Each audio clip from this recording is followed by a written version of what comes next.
Welcome to another topic. और इसमें हम बात करेंगे आज बहुत ही easy yet very complicated topic जो है चेक बाउंस, जिसे हम 138 भी बोलते हैं, which is negotiable instrument act section 138, जिसमें कंप्लेंट फाइल होती है चेक बाउंस की। तो ये इजी है और कॉम्प्लिकेटेड है, ये मैं क्यों बोल रहा हूँ मैं अभी बताऊँगा कि ऐसा क्यों है। और चेक बाउंस में नॉर्मली देखो, चेक बाउंस की अगर हम बात करें तो एक तरह का रिकवरी केस है, जिसमें आपको कोई पार्टी चेक देती है अगेंस्ट हिज और हर लाइबिलिटी, कि बिजनेस ट्रांजैक्शन हो गया या फ्रेंडली लोन हो गया या कोई लोन हो गया, कोई भी ट्रांजैक्शन जिसमें आपको चेक दिया हो किसी ने अगेंस्ट देयर लाइबिलिटी, और वो चेक आपने प्रेजेंट किया, वो चेक बाउंस हो गया, यानी कि आपको आपके पैसे नहीं मिले चेक बाउंस होने के बाद, वो चेक क्लियर नहीं हुआ, आपकी पेमेंट नहीं आई, तो आप कैसे वो चेक बाउंस का केस जो है, कंप्लेंट जो है, उसको प्रोसीड करेंगे बिफोर द कोर्ट। तो इसमें देखने और समझने वाली बात सबसे बड़ी ये है कि जब हम चेक बाउंस का केस इनिशिएट करते हैं तो वो एक लिमिटेशन, उसका जो है पार्ट, वो बहुत टेक्निकल और बहुत क्रूशियल है। बहुत जल्दी और एक बार में ये चीज़ बहुत कम ही लोगों को समझ आती है कि किस तरह से ये प्रोसीड होगा, कितना किस चीज़ का लिमिटेशन है। तो ये टॉपिक बहुत सहजता से और ध्यान से सुनना, और पेन पेपर लेके बैठना अगर नहीं है तो, ताकि वो लिमिटेशन पीरियड समझ आए, उसकी टेक्निकलिटी समझ आए। ठीक है, तो चेक बाउंस में क्या होता है, सबसे पहले स्टार्ट करते हैं हम बहुत बेसिक एक लीगल नोटिस इशू करने से। अब लीगल नोटिस सर इशू कब होता है, कैसे होता है, वो मैं आपको बताता हूँ। कंप्लेंट से पहले हम बिल्कुल स्टार्ट से स्टार्ट करेंगे, which is issuing a legal notice. ठीक है, उससे पहले मैं थोड़ा सा बैकग्राउंड बताता हूँ कि प्रोसीडिंग स्टार्ट कब और कैसे होती है। तो बहुत बेसिक एग्जांपल लेके चलता हूँ और डेट वाइज लेके चलता हूँ, ताकि आपको समझ आए वो चीज़ और मैं उसको बेटर समझा पाऊँ। तो आपको किसी ने चेक दिया, अब सर चेक दिया, वो चेक फिल्ड दिया या ब्लैंक दिया, उसमें डेट दी या नहीं दी, वो बहुत टेक्निकल चीज़ें हैं। तो मैं एक एग्जांपल लेके चलता हूँ कि आपको किसी ने चेक दिया और वो चेक पूरा फिल करके दिया, उसमें एक डेट डाल दी, उसमें उन्होंने अपना साइन कर दिया, उसमें अमाउंट भी डाल दिया कि ये लाइबिलिटी है, लेट्स से 10,000, बहुत बेसिक लेके चलेंगे, 10,000 का उसने चेक दिया आपको, और उसने बोला कि आप इसे 15 दिन या 1 महीने में के बाद आप इसे चेक डाल देना, आपकी पेमेंट क्लियर हो जाएगी और ट्रांजैक्शन हमारी हो जाएगी।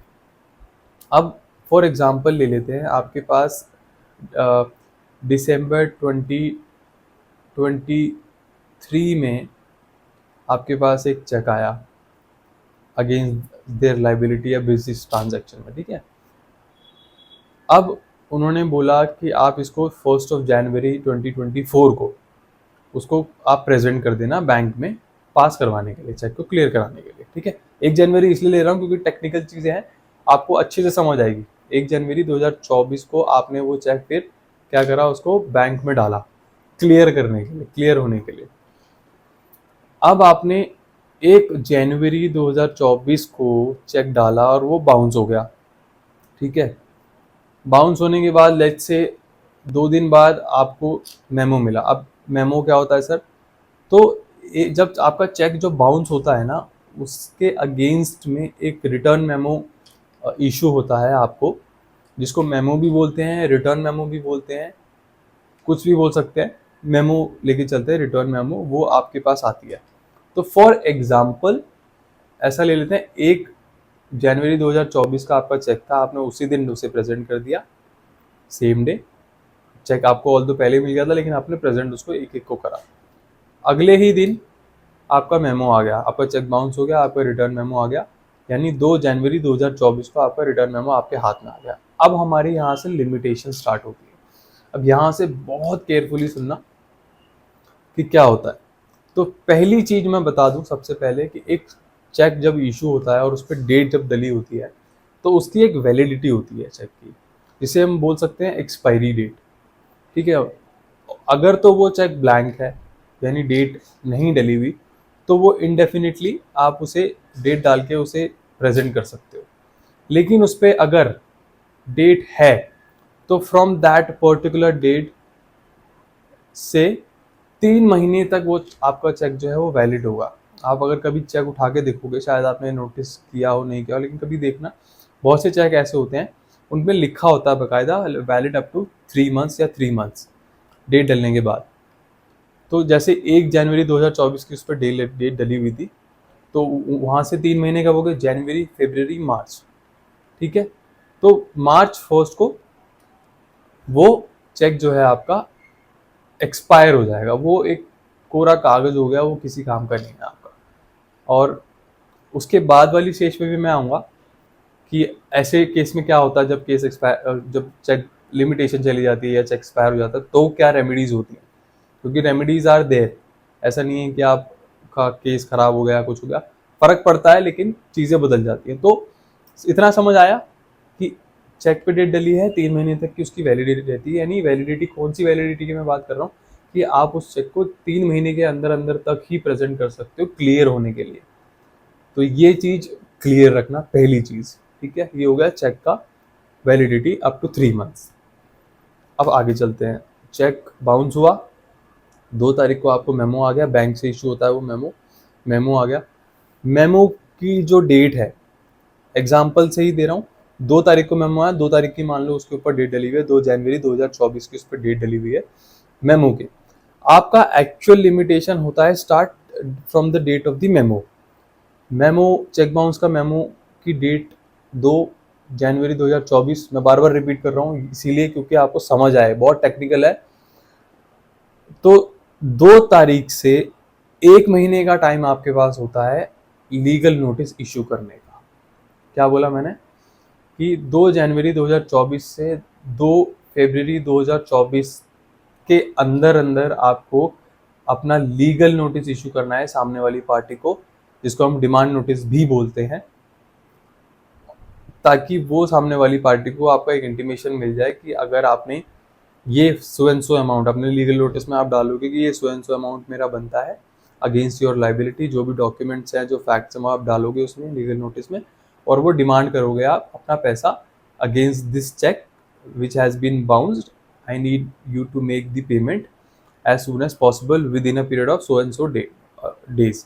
वो भी उस पर भी मैं आ रहा हूँ। ठीक है, तो समझे, 2 जनवरी 2024 से 2 फरवरी 2024, 1 महीने का टाइम, यानी 30 डेज का टाइम आपके पास होता है लीगल नोटिस इशू करने का। अब मान लेते हैं आपने 8-10 दिन बाद जो है लीगल नोटिस इशू कर दिया। 1 महीने से आपको लेट नहीं होना है, अगर आप 1 महीने से लेट हो गए तो आपका लिमिटेशन खराब हो जाएगा, आप चेक बाउंस का केस नहीं डाल पाओगे। इसीलिए मैं बोल रहा हूँ टेक्निकलिटीज बहुत सारी हैं, समझने की चीज़ें। तो 2 तारीख का आपका चेक बाउंस हुआ, लेट्स से आपने 8 दिन बाद, विद इन 1 मंथ 8 दिन बाद आपने चेक जो है लीगल नोटिस उनको इशू कर दिया सामने वाली पार्टी को। यानी कि अब हमारी डेट क्या हो गई, 10 जनवरी 2024। ठीक है, 1 महीने के अंदर अंदर इशू करना था, हमने 8 ही दिन में कर दिया। हम नेक्स्ट डे भी कर सकते हैं चेक के बाद। ठीक है, हमने 8 दिन में कर दिया, चलो मान लो 10 जनवरी 2024 आ गई, लीगल नोटिस इशू हो गया, लीगल नोटिस सर्व हो गया, सामने वाली पार्टी को इंटीमेशन मिल गया। अब आप क्या करोगे, उस लीगल नोटिस में बाय द एक्ट और बाय लॉ आपको 15 दिन का टाइम देना होता है सामने वाली पार्टी को रिप्लाई करने का या फिर पेमेंट देने का। एक लिमिटेशन ये समझ आ रहा है होपफुली। 30 दिन के अंदर अंदर आपको लीगल नोटिस इशू करना है, वो आपने बहुत पहले कर दिया, 10 तारीख को कर दिया, यानी 8 दिन बाद। 10 तारीख से 15 दिन आप दोगे सामने वाली पार्टी को लीगल नोटिस में कि विद इन 15 डेज आप मेरा पेमेंट कर दो, otherwise I have to move to the court and file a complaint before the judicial magistrate. ठीक है, आई होप क्लियर हो रहा हो। अब आपने लीगल नोटिस इशू करा, 15 दिन आपके लैप्स हो गए, लैप्स एज इन 15 दिन हो गए और सामने वाली पार्टी का ना रिप्लाई आया ना पेमेंट आई। तो अब 15 दिन, वहां से 10 तारीख से 15 दिन कब हो गए, 25 जनवरी 2024। ठीक है, अब जैसे ही वो 15 दिन हुए, यानी कि 25 जनवरी 2024 आ गया, तो वो 15 दिन का पीरियड खत्म हो गया। अब उस 25 यानी उस 25 जनवरी 2024 से अब फिर से आपके पास एक महीना है to file a complaint before a judicial magistrate, जो आपकी जुरिस्डिक्शन में होगा, जहां पे भी आपका बैंक होगा, जहां पे आपका अकाउंट होगा, जहां पे आपने चेक को बाउंस करवाया है। क्लियर? अब मैं फिर रिपीट कर रहा हूं, 25 से एक महीने के अंदर अंदर आप कंप्लेंट डालोगे। जैसे आपको लीगल नोटिस डालना था विद इन अ मंथ, तो 25 जैसी लैप्स हुई, 15 दिन खत्म हुए, पेमेंट नहीं है आपकी, 15 दिन चाहे आप नेक्स्ट कंप्लेंट रेडी करके नेक्स्ट डे कंप्लेंट डाल दो, या आप 15 दिन बाद डाल दो, या 30 डेज खत्म होने से 1-2 दिन पहले डाल दो। लेकिन आपको ये मेक श्योर करना है कि वो उस टाइम पीरियड से पहले हो, वरना आपकी जो कंप्लेंट है वो एंटरटेन नहीं होगी, वो डिसमिस हो जाएगी for want of limitation period. ये स्ट्रिक्ट लॉ है, वेरी स्ट्रिक्ट, जो आपको फॉलो करना ही करना है। रिपीट करता हूँ स्टार्टिंग से दोबारा से ताकि समझ आए। चेक बाउंस हुआ, विद इन 1 मंथ आपको लीगल नोटिस इशू करना है, यानी 30 डेज। लीगल नोटिस आपने इशू कर दिया, लीगल नोटिस इशू करने के बाद आपको 15 दिन देने हैं, 15 डेज, यानी 30 प्लस 15, 15 के बाद फिर कितना आ गया, फिर 30 आ गया कंप्लेंट डालने के लिए। तो फिर 30, 13, 50, 30, 15 एंड 30, जिसे हम 45 डेज ऑफ लिमिटेशन भी बोलते हैं after issuing a notice. I hope बहुत क्लियर होगा, नहीं है तो रिपीट करना, इस वीडियो को बार बार देखना। मुझे पता है टेक्निकल है, समझ आने में थोड़ी दिक्कत होगी। अब इसमें देखो, ये तो हो गया लॉ सारा, जो हम बुकिश पढ़ते हैं, जो हमें बहुत बेसिक समझाया जाता है, बुझाया जाता है, लिमिटेशन है। इसमें मैं आपको कुछ नया नहीं बता रहा हूँ, ये सब लॉ है जो आप खुद भी एक्सेस कर सकते हो, पढ़ सकते हो, समझ सकते हो। नया अब मैं आपको बताता हूँ नया क्या होता है प्रैक्टिकल लाइफ में। अब इतना समझ आ गया आपको, हमने कंप्लेंट डाल दी, अब हमारा केस चल जाएगा, ठीक है, अब हमारा केस फाइल हो जाएगा। मैं अभी बताऊंगा कंप्लेंट कैसे बनती है, क्या होता है, वो मैं अभी बताऊंगा। अभी हम थ्योरी पे चल रहे हैं सारा समझाने के लिए। अब जो प्रैक्टिकल एस्पेक्ट है वो क्या है। अब मान लो सर चेक बाउंस हुआ, रिटर्न मेमो आ गया। बहुत से केसेस में क्या होता है कि वो लिमिटेशन किसी ना किसी वजह से हो सकता है आप एक्सपायर हो जाए, आपको नहीं नॉलेज होगा चेक बाउंस में क्या होता है क्या नहीं होता, आपने कंसल्ट भी नहीं किया, आपने चेक ले लिया। अब वो चेक जो है उसका, अब आप सामने वाली पार्टी को अप्रोच कर रहे हो, उसका पेमेंट नहीं आ रहा है, तो क्या करा, आपका जो लिमिटेशन पीरियड था चेक बाउंस होने के बाद का, मेमो के बाद का, 30 डेज का, 15 डेज का,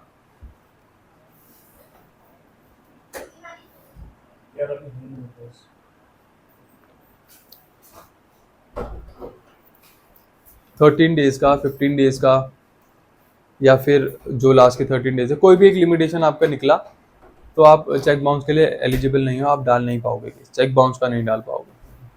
तो उस केस में क्या होता है कि जैसे अब सर हम ऐसा क्यों होगा कि जो लिमिटेशन है वो निकल जाएगी, मैं बताता हूँ क्यों होगा। जब आप लीगल नोटिस इशू करते हो ना, तो सामने वाली पार्टी आपसे कभी कभार टाइम मांगती है कि मुझे थोड़ा वक्त दे दो, मैं पेमेंट कर दूंगा कर दूंगा कर दूंगा। आप since you are not aware of the limitation period of this act, this cheque bounce case, तो आप उसको टाइम दे देते हो और उस टाइम में आपका टाइम निकल जाता है केस फाइल करने का या लीगल नोटिस इशू करने का। तो आप ये समझो, जैसे ही आपका लिमिटेशन पीरियड खत्म हो रहा है, ठीक है, कोई बात नहीं, खत्म हो रहा है, आप क्या करोगे, उसी चेक को दोबारा से बाउंस कराओगे। क्या कहा मैंने, वही चेक को आप वापस से बाउंस कराओगे to revive your limitation back again to the same situation. तो क्या हुआ कि आपने जो चेक है दोबारा से जब बाउंस कराया, तो आपका लिमिटेशन पीरियड वापस से रिवाइव हो गया, नोटिस चेक बाउंस का रिटर्न मेमो फिर आएगा, आप लीगल नोटिस इशू कर सकते हो, दोबारा से कंप्लेंट डाल सकते हो, वो रिवाइव हो गया आपका limitation. I hope I am clear. तो अब वापस से स्टार्टिंग पे आओ।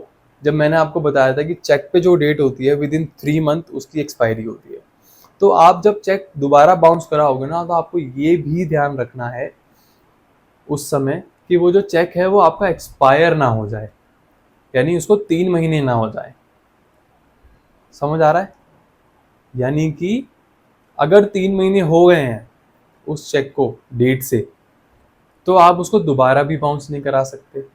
तो आपने ये जो भी करना है ना, आपने विद इन 3 मंथ्स करना है।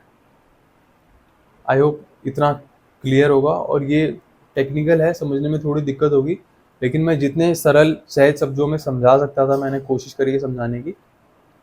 ये होती है लिमिटेशन सारी चेक बाउंस की, जो बहुत स्ट्रिक्टली फॉलो करनी होती है।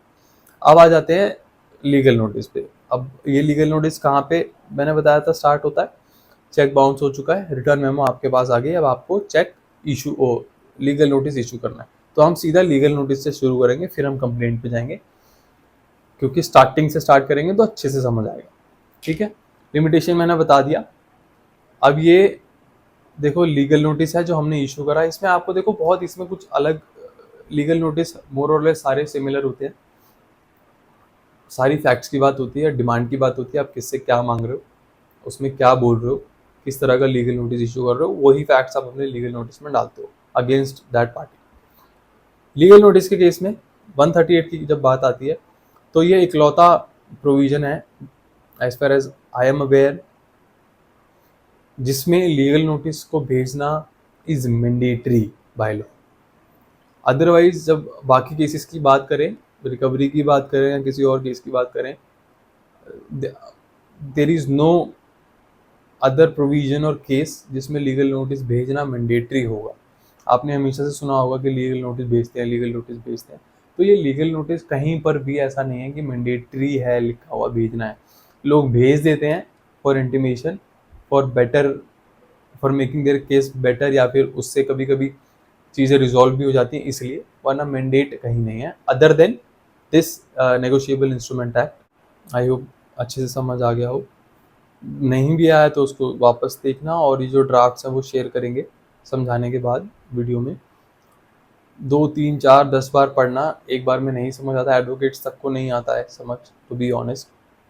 तो ये समझ गए तो समझ लो बल्ले बल्ले है कि लीगल नोटिस कैसे। तो देखो बेसिक लीगल नोटिस है, कुछ अलग नहीं होता, हर तरह जैसे जाता है, बस आपको कुछ इंग्रेडिएंट्स हैं जो आपको ध्यान रखना है डालते वक्त चेक बाउंस केस में, या जो भी जिस भी मैटर में आप डाल रहे हो, आप ये फॉर्मेट फॉलो कर सकते हो, कोई प्रॉब्लम नहीं है, चाहे वो कंज्यूमर का हो, रिकवरी का हो, चेक बाउंस का हो, मगर आपको बस उसी हिसाब से ड्राफ्ट करना है जो भी आपका कॉज है या फिर जो भी आपका ग्राउंड रेमेडी है, जो भी आप चाह रहे हो उस हिसाब से ड्राफ्ट। चेक बाउंस के केसेस में मेजरली आपको क्या ध्यान रखना होता है जब आप लीगल नोटिस इशू करते हो, होते सारे फैक्ट्स ही हैं जो मैंने बताया, लिमिटेशन वाला सारा फैक्ट्स ही होता है कि भाई हमारी जो डीलिंग थी, जैसे मैं पुराने ड्राफ्ट्स में भी बताया हूँ, सब फैक्ट्स ही होते हैं, और वही आपको मोर और लेस डालने होते हैं अपने लीगल नोटिस में या ड्राफ्ट में। कहीं ना कहीं लॉ ज़रूर आता है, और वो लॉ मैंने आपको बता दिया है इसमें, उसका सारा ध्यान रखते हुए ही आपको चलना है जो भी आप ड्राफ्ट करोगे, कैलकुलेट करते हुए।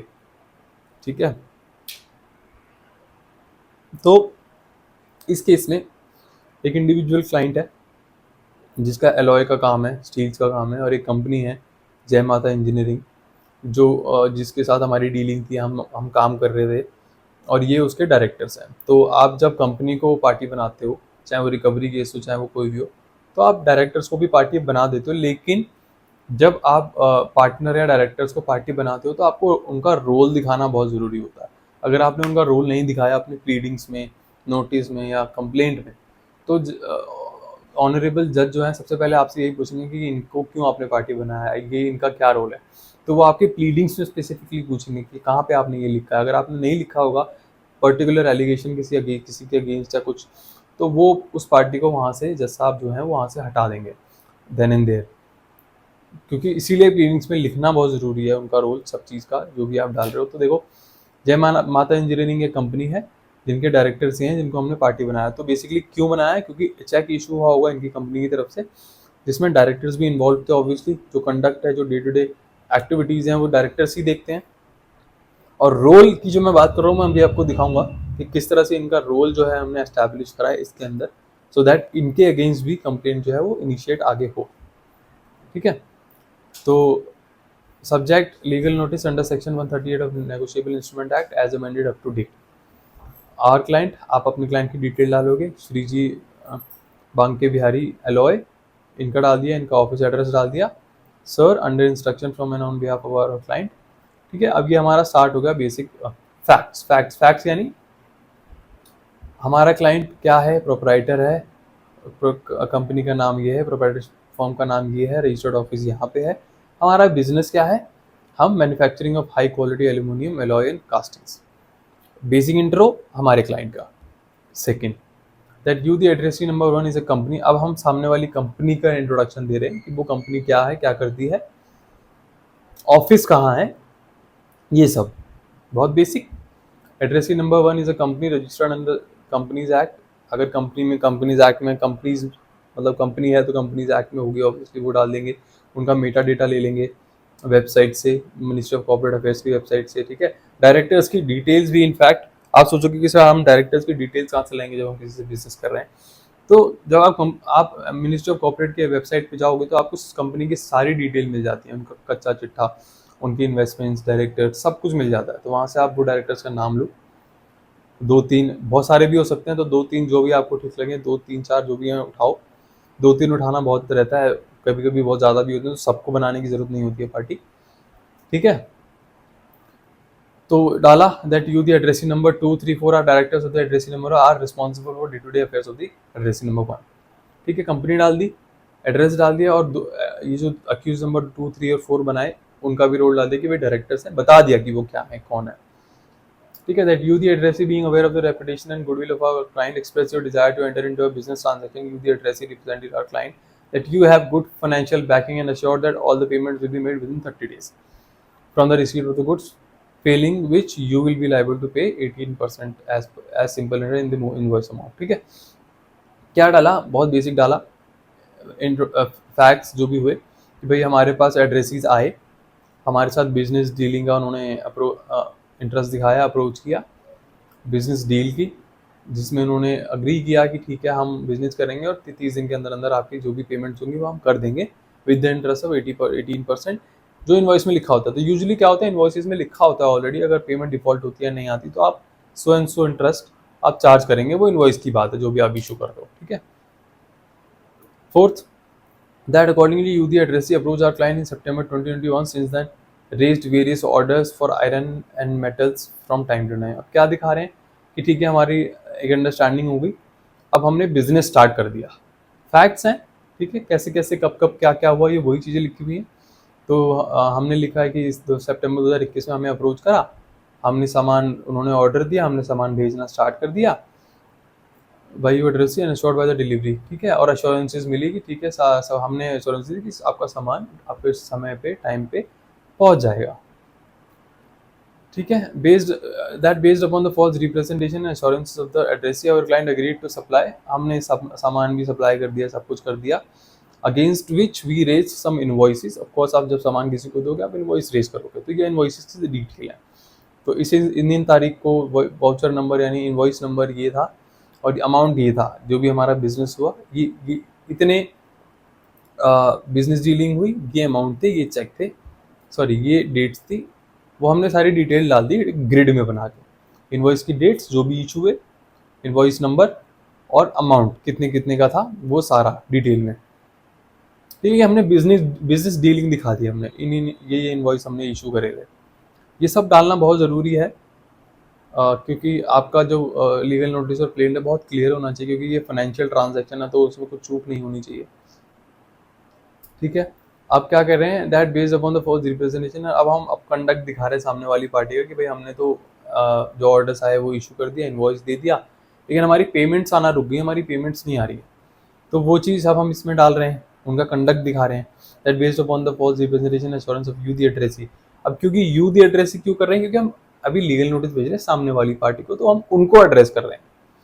Our client supplies the goods to your desired place which were successfully delivered to you and no complaint were raised by you against the delivered goods, that you the addressee reassured our client that all the payments will be made within due time।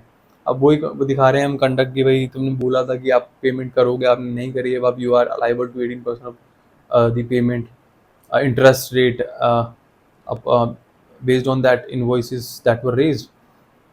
अब जब आप legal notice issue करते हो ना, तो आपको ये ध्यान रखना है कि जब आप चेक आया आपके पास, मान लो चेक आपके पास आया, वही 10,000 का एग्जांपल लेता हूँ, 10,000 का आपके पास चेक आया, बिजनेस आपने जो किया 10,000 का किया, आपके पास चेक आया 10,000 का, लेकिन सामने वाली पार्टी ने आपको 5,000 रुपये दे दिए थे, पार्ट पेमेंट कर दी थी, तो आपको ये ध्यान रखना है, आप चाहे 10,000 का केस नहीं डालोगे, आपको ये ध्यान रखना है कि आपके पास जो पार्ट पेमेंट आ गई है वो भी आप मेंशन करोगे कि 10,000 का चेक था, 5,000 आ गए थे, अब ये 5,000 की payment against that cheque, against that business, against that transaction वो रहता है। तो आपको वो बहुत क्लैरिटी में रखना है। ऐसा नहीं है कि 10,000 का चेक है तो आप 10,000 का चेक डाल दोगे, केस बना दोगे, नहीं, मेंशन करना है आपको 5,000 आपकी रेट जो है एडवांस पेमेंट या जो भी था आ गई थी पार्ट पेमेंट, लेकिन बाकी पेमेंट नहीं आई। That UD addressee kept making erratic payments from time to time. Further, our client accepted all credit notes issued by UD addressee from time to time. Despite the same, UD addressee failed to pay the outstanding amount of rupees. तो 28,07,058 रुपये जो है वो नहीं आए।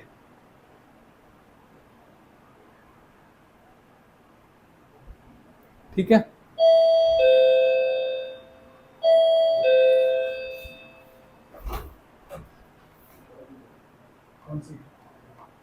कौन सी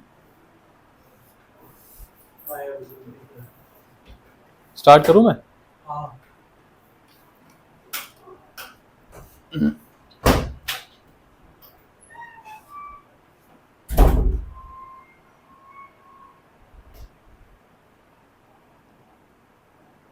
ठीक है, तो देखो 28,07,058 रुपये नहीं आए। हमने बिजनेस कितने का करा था? 2,44,82,381, है ना। लेकिन जो पेमेंट रुकी, जो नहीं आई, वो क्या थी? 28 लाख। तो वो लिखना बहुत ज़रूरी है आपको उस चीज़ को, ठीक है।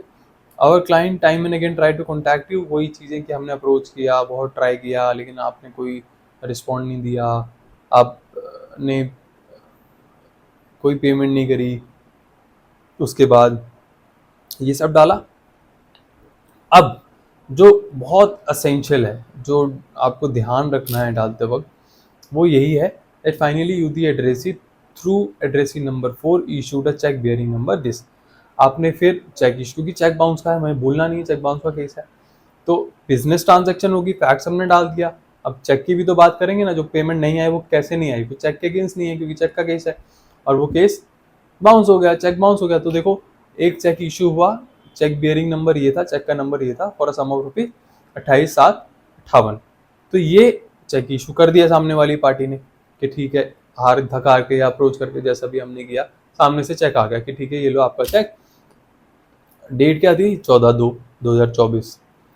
Drawn on Karnataka bank limited toward discharge of your admitted liability. इन्होंने, सामने वाली पार्टी ने फाइनली एक चेक इशू कर दिया इतने अमाउंट का, ठीक है। That above the mention was issued by the addressee towards the payment of your admitted liability, you the addressee assured and represented your client that the said case will be honored when present। तो सामने वाली party ने check दिया, तो उन्होंने बोला कि भाई ये चेक ले लो और इट विल बी ऑनर्ड, पास हो जाएगा।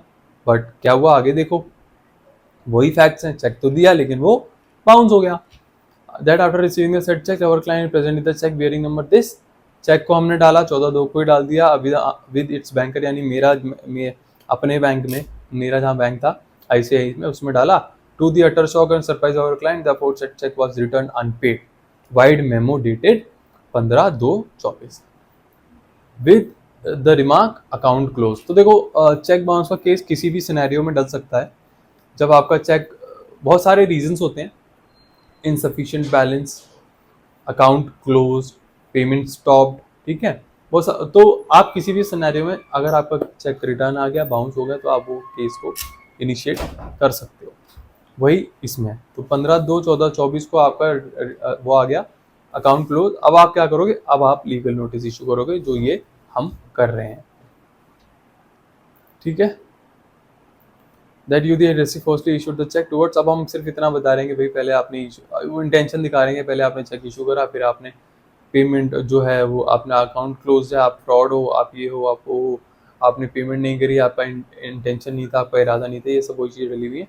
लास्ट पैरा में, by this illegal unconscionable and malafide action you the addressee have rendered yourself liable to prosecuted for criminal. अभी हम बता रहे हैं कि आप अगर पेमेंट नहीं करते, या आप हम आपको प्रोसिक्यूट करेंगे under section 138 of negotiable instrument act, और क्रिमिनल केस भी डाल सकते हैं अंडर सेक्शन 140 IPC फ्रॉड की। ठीक है, लास्ट पैरा में आप क्या करोगे, लीगल नोटिस का बेसिक पैरा होता है जिसमें आप डिमांड करते हो, जो मैंने बताया था 15 डेज। ठीक है, तो ये क्या लिखा हुआ है, we on behalf of our client named above hereby call upon you the attorney to immediately within 15 days of the receipt of this notice pay a sum of rupees. 15 दिन का टाइम दे दिया। ठीक है, और बोल दिया कि ये 15 दिन के अंदर अंदर आप पेमेंट करो, वरना we will initiate the complaint before the court. अब ये लीगल नोटिस आपका हो गया, आपने भेज दिया। डेट ध्यान रखना समझने के लिए, 15/2/24 को हमने मेमो आया, चेक मेमो, और हमने ये नोटिस भेजा कब, ये मैं अभी ये कंप्लेंट का एनेक्जर है, ये मैं बताऊंगा आपको। देखो 24/2/2024,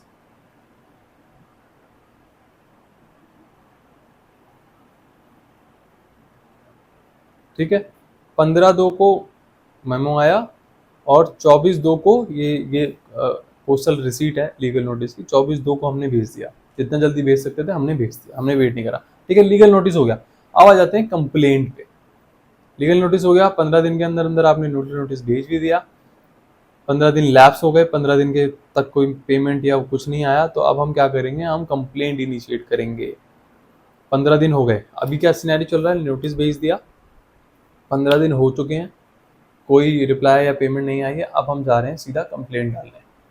ठीक है, ये है हमारी कंप्लेंट का स्टार्ट।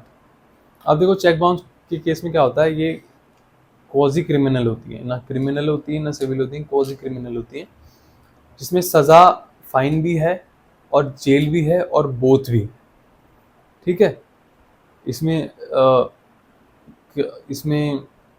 वारंट भी होते हैं, इसमें अरेस्ट भी होता है, इसमें फाइन भी लगाया जाता है, एक क्रिमिनल प्रोसीडिंग की तरह ही सॉर्ट ऑफ चलाई जाती हैं। ठीक है, अब देखो आप हमेशा देखते आए हो कि हमने जो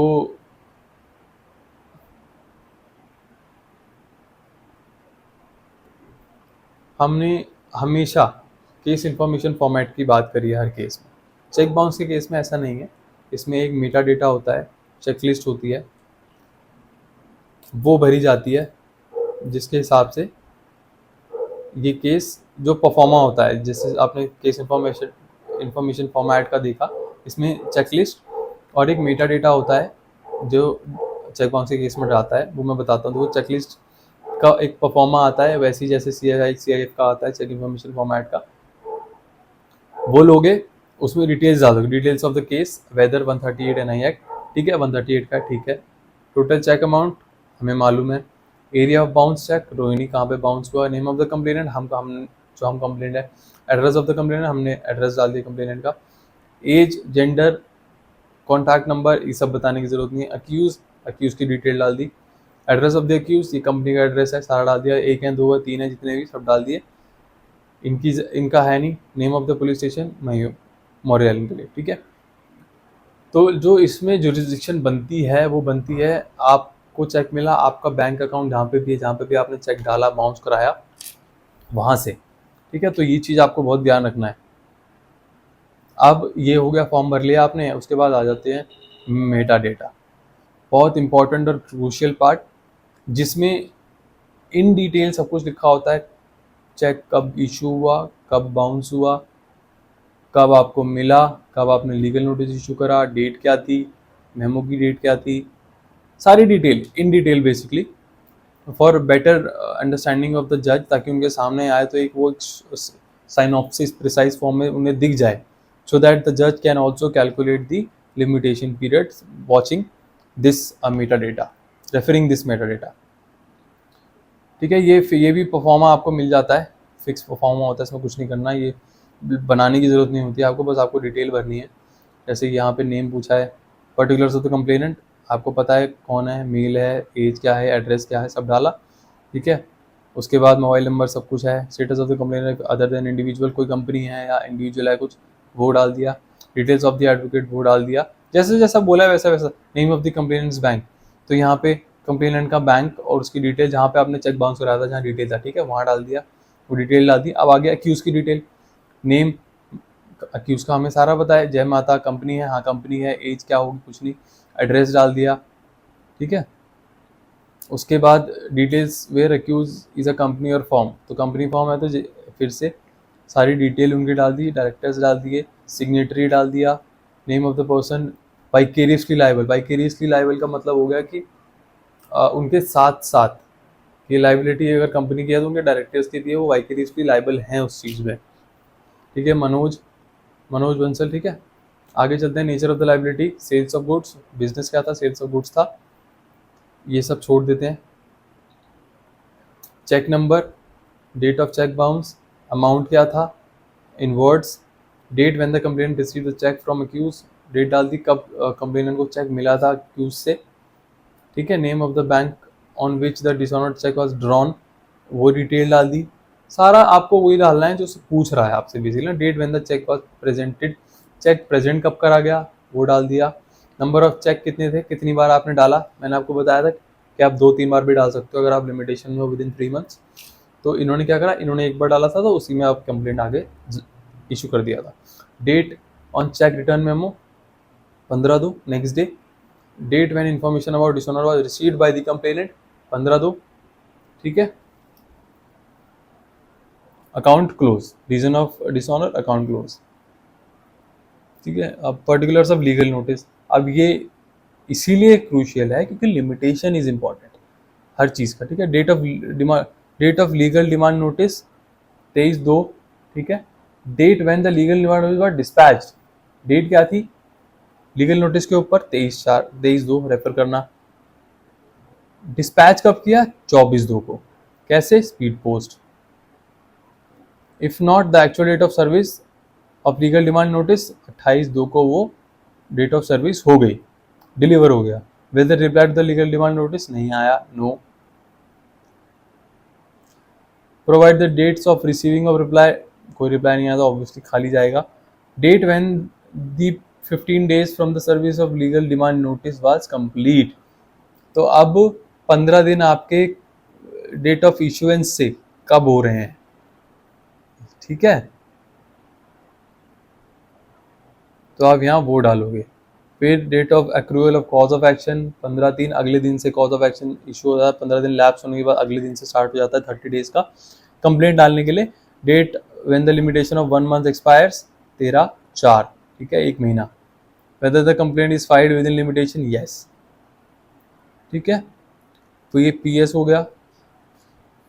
ये सारी चीज़ें आपको ध्यान रखनी है लिमिटेशन को मद्देनज़र रखते हुए। और सपोर्टिंग डॉक्यूमेंट्स की लिस्ट लगा देनी है आपने कि जो भी आपके डॉक्यूमेंट्स हैं, सपोर्टिंग डॉक्यूमेंट जो भी आप लगा रहे हो अपनी कंप्लेंट में, वो यहाँ पे लिखोगे। मेटा डेटा हो गया कंपनी का सारा master data, invoices, e way bill, original cheque, return memo, legal notice, speed post, internet print, 65B का सर्टिफिकेट, कैंसिल चेक, सारे डॉक्यूमेंट जो भी आप लगा रहे हो।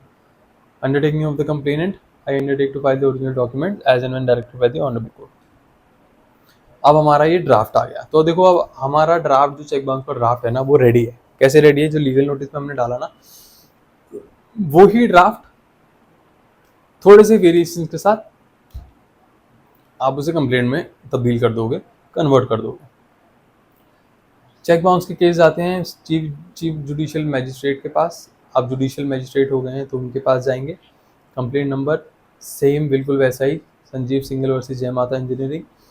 आपका इंडेक्स जैसे मैं बताते आया हूँ, मेमो ऑफ पार्टीज, आपका complaint, list of witnesses, evidence by way of affidavit, list of documents, undertaking, e filing, वकालतनामा। ड्राफ्ट पे आ जाते हैं। मेमो ऑफ पार्टी सेम वैसे ही जैसे मैं समझाता आया हूँ, आपने डाला अपना सामने वर्सेस में जय माता इंजीनियरिंग और डायरेक्टर्स को पार्टी बना दिया। आगे आ गई, ये हमारी कंप्लेंट स्टार्ट हो गई। अब यहाँ पे देखो आप अपना लीगल नोटिस मैच करोगे, इसको मैच करोगे, मोर और लेस सेम जाएगा क्योंकि ग्राउंड सब कुछ वही है, हमारा रेमेडी डिमांड सब कुछ वही है, ठीक है। तो ये पहला पैरा भी आपको सेम मिलेगा, सेकंड भी सेम मिलेगा, थर्ड भी सेम मिलेगा। बस आपने क्या करना है, उसमें एड्रेस ही हम कर रहे थे, इसमें आपको क्या करना है, that accused number 2, 3, 4 on behalf of the accused number 1 approach the complainant and express their desire to enter into a business transaction with the complainant. तो ये मैंने बताया डालना बहुत ज़रूरी है जिसको भी आप पार्टी बना रहे हो, ताकि वो इस केस में ट्रायल उनके अगेंस्ट भी चल पाए। ठीक है, आप मैच करोगे, सारा सब कुछ सेम है, हमारे लीगल नोटिस जैसा कुछ अलग नहीं है, क्योंकि हमारा है ही मेन ग्राउंड और ड्राफ्ट वही। बस इसको तरीके से एनेक्सेस लगाते चले जाएंगे हम, जो भी हमारे सपोर्टिंग डॉक्यूमेंट है सब कुछ। देखो यहाँ पे चेक बाउंस का डाला तो हमने क्या करा, original dishonoured cheque is annex herewith as annexure C, ठीक है। ओरिजिनल रिटर्न मेमो लगा दिया, सारे ओरिजिनल डॉक्यूमेंट जो भी हमारे पास आए हैं, स्पीड पोर्ट रिसीट लगा दी, internet print out delivery report लगा दी, सबको एनेक्सेस बना के आपको डालना है शो करने के लिए, क्योंकि आपको लिमिटेशन शो तो करना है ना। आप शो कैसे करोगे, जब आप रिसीट लगाओगे, ओरिजिनल रिसीट लगाओगे, ट्रैकिंग रिपोर्ट लगाओगे, सब कुछ लगाओगे, वो सब ऑनरेबल जज देखते हैं। फिर आपका कॉज ऑफ एक्शन कहाँ से कैसे स्टार्ट हुआ, ये मैं बहुत डिटेल में बता चुका हूँ। पूरे फैक्ट्स को आपको उसको बस कॉज ऑफ एक्शन में तब्दील कर देना है, कौन सी चीज़ क्या हुई। That by not paying the check amount within 15 days of service of notice, statutory period, the accused person have committed the offence of under section this, ठीक है। सब कुछ सेम जाएगा आपका, कुछ अलग नहीं जा रहा है हमारे लीगल नोटिस जैसा। यहाँ पे हमने उसको इन शॉर्ट कर दिया, सनॉप्सिस में डाल दिया। इंटरनेट प्रिंट आउट में master data is annexure A B C, सारे बता दिए कि कौन सा एनेक्सर क्या है।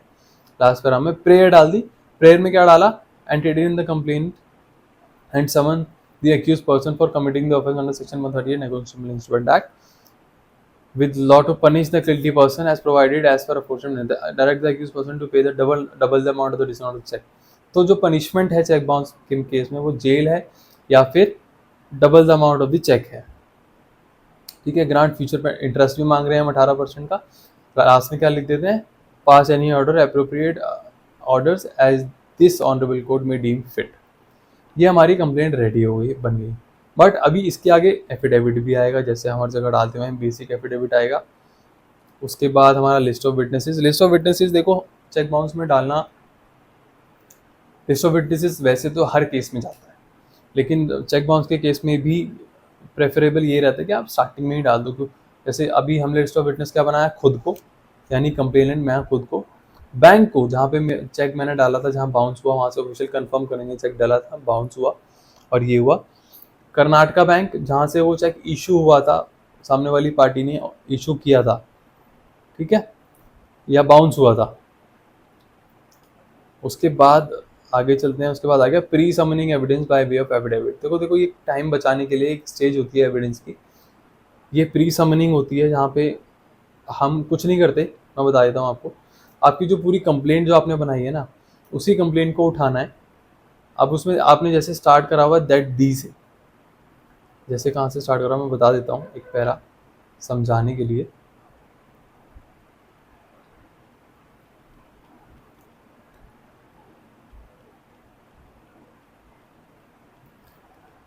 जैसे आपने यहाँ पे हमारी कंप्लेंट स्टार्ट होती है फोर्थ पैरा से, तो यहाँ पे क्या लिखा हुआ है, that the complainant is a proprietor of proprietorship firm namely Shri Banke Bihari. तो आप प्री समनिंग एविडेंस में, evidence by way of affidavit में क्या करोगे,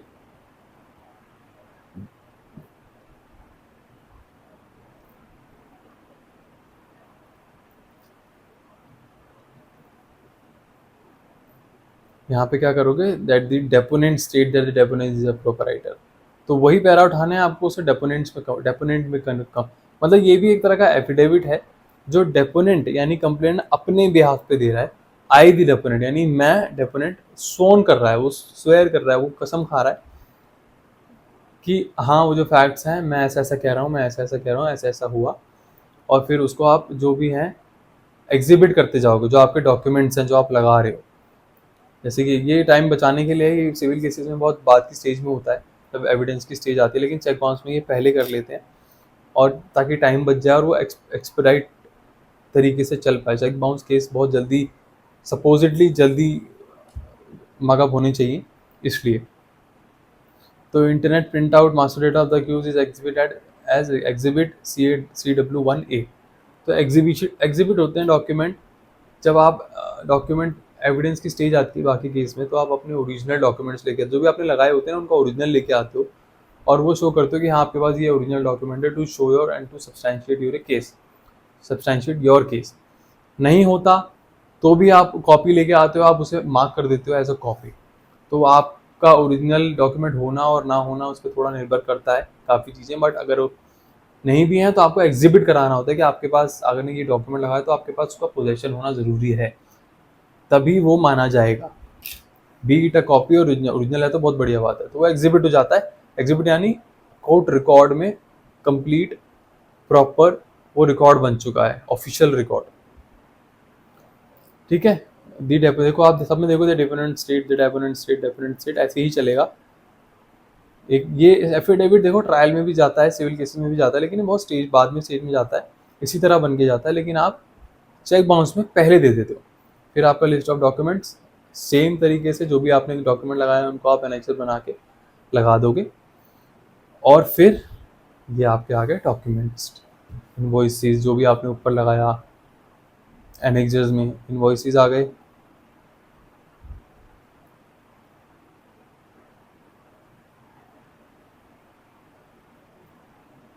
ठीक है, ये इनवॉइसेस हैं, ई वे बिल हैं, इसमें आपको ये ओरिजिनल चेक, ध्यान ये रखना है आपको, सब जो चेक लगाना है चेक बाउंस्ड जो है वो ओरिजिनल चेक लगेगा एज इट इज उठा के। ठीक है, चेक मेमो जो लगेगा वो ओरिजिनल लगेगा, वो जो स्पीड पोस्ट का रिसीट है जो आपने स्पीड पोस्ट भेजा है वो ओरिजिनल लगेगा, और जो आप प्रिंट निकालोगे ट्रैकिंग रिपोर्ट का उसका 65B का सर्टिफिकेट लगेगा। ठीक है, कि आपने वहाँ से निकाला है। देखो ये चेक मेमो है, मेमो पे कंफ्यूज मत होना, मेमो चेक मेमो हर बैंक का अपना अपना तरीका होता है इशू करने का, बस उस पर लिखा होगा check return for your this. ठीक है, उस पर डेट होती है चेक मेमो की डेट पे, देखो फरवरी 15 2024 आया रिटर्न, इस पर चेक मेमो की डेट पे चेक नंबर लिखा होता है, अमाउंट लिखा होता है, चेक क्यों बाउंस हुआ वो लिखा होता है, ताकि फिर उसी बेस पे आप फिर अपने केस में उसे डालते हो कि चेक बाउंस क्यों हुआ। ठीक है, ये लीगल नोटिस आपने लगा दिया एनेक्सर्स में। ठीक है, एक रिसीट लगा दी, जो लीगल नोटिस भेजा था आपने उसकी रिसीट लगा दी, उसकी ट्रैकिंग रिपोर्ट लगा दी, डिलीवर हुआ नहीं हुआ, आइटम डिलीवर टू एड्रेस ही डिलीवर हो गया था इसलिए। ठीक है, चलें आगे, ट्रैकिंग रिपोर्ट है, यह आपका आ गया 65B का सर्टिफिकेट, जिसमें आप 65B क्योंकि मास्टर डेटा आपने ऑनलाइन निकाला था, ई वे बिल ऑनलाइन निकाला था, internet print out delivery report आपने ऑनलाइन निकाली थी, उसके लिए आप 65B सर्टिफिकेट लगाओगे। और एक कैंसिल चेक, इसकी नीड नहीं है लेकिन आप एक लगा देते हो ताकि जिससे आप जो ऑनरेबल जज है वो उसका जुरिस्डिक्शन असर्टेन कर पाए कि ये जो चेक बाउंस हुआ मेरी ही जुरिस्डिक्शन में हुआ और ये केस मेरे यहीं चलना चाहिए, इसलिए आप ये लगा देते हो क्योंकि ये एड्रेस से चलेगा, पीतमपुरा यानी रोहिणी, तो ये रोहिणी जाएगा। ठीक है,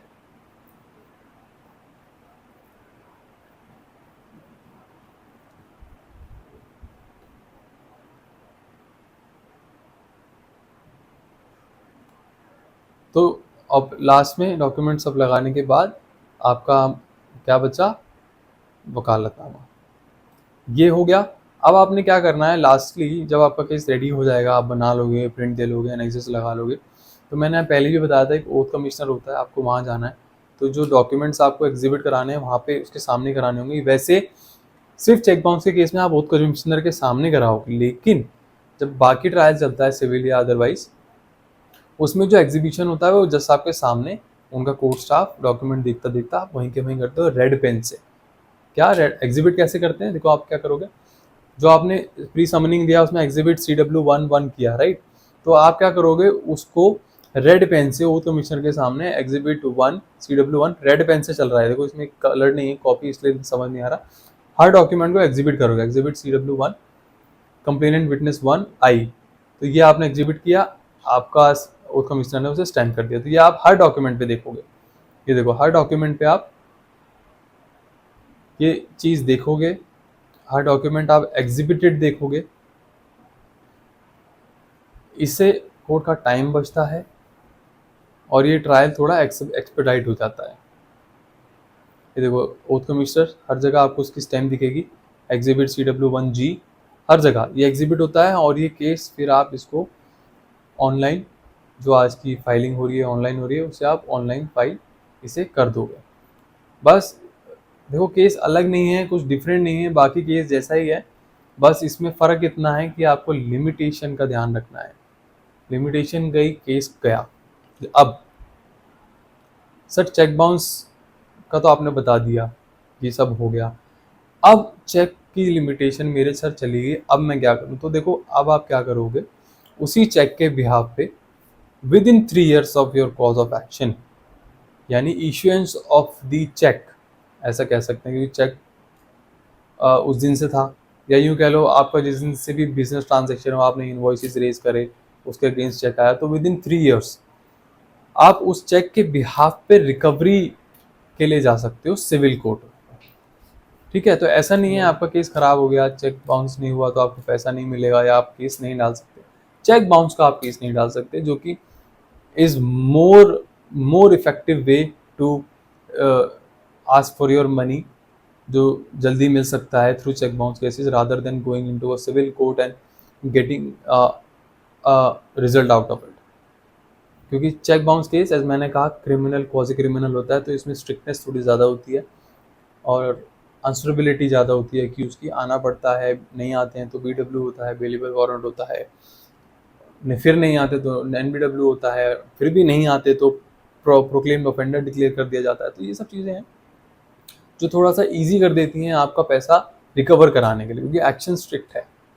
ठीक है, तो यहाँ ये टॉपिक हम ख़त्म करते हैं। आई होप आपको 138 चेक बाउंस का सब कुछ समझ आ गया हो। देखो और भी बहुत सारी टेक्निकलिटीज़ हैं और भी बहुत सारी चीज़ें हैं, लेकिन मैं अगर सब आपको बताने बैठूंगा तो पूरा पूरा दिन लग सकता है और आपको समझ भी नहीं आएंगे, आप कॉम्प्लिकेट होते चले जाओगे। ये मैंने बहुत स्ट्रेट वे में जितना अच्छे से क्लियर समझा सकता था मैंने आपको समझाया, ताकि आपको समझ आ पाए कि चेक बाउंस क्या होता है, कैसे होता है, कैसे केस चलता है, लिमिटेशन क्या होती है, फॉर योर बेटर अंडरस्टैंडिंग, ताकि आपके पास कल को कोई केस आता है तो आपको मालूम हो, एटलीस्ट इतना मालूम हो कि आप किसी को वो गाइड कर सको कि प्रैक्टिकल एस्पेक्ट में क्या होता है कोर्ट्स में, कैसे होता है कोर्ट्स में, किस तरह से चलती है।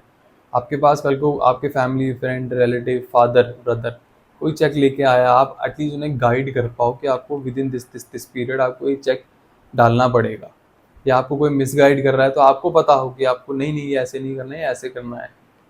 ठीक है, ये प्रैक्टिकल एस्पेक्ट्स हैं बुक से निकल के, और पता होना ज़रूरी है। तो ये एक टॉपिक हमारा ख़त्म हुआ। अब हम नेक्स्ट टॉपिक में मिलेंगे, इसको अच्छे से देखना समझना। एक बार में नहीं समझ आएगा, आई एम प्रीटी श्योर, इसको समझो। और ये ईजीएस्ट ट्रायल इसलिए है क्योंकि इसमें बहुत ज़्यादा चीज़ें हैं नहीं, क्रिमिनल ट्रायल की तरह चलता है। क्रिमिनल ट्रायल मैं बताऊंगा नेक्स्ट वीडियो में, हालांकि मैं डिस्कस कर चुका हूँ इन सब चीज़ों को। तो अब मिलेंगे हम नेक्स्ट वीडियो में।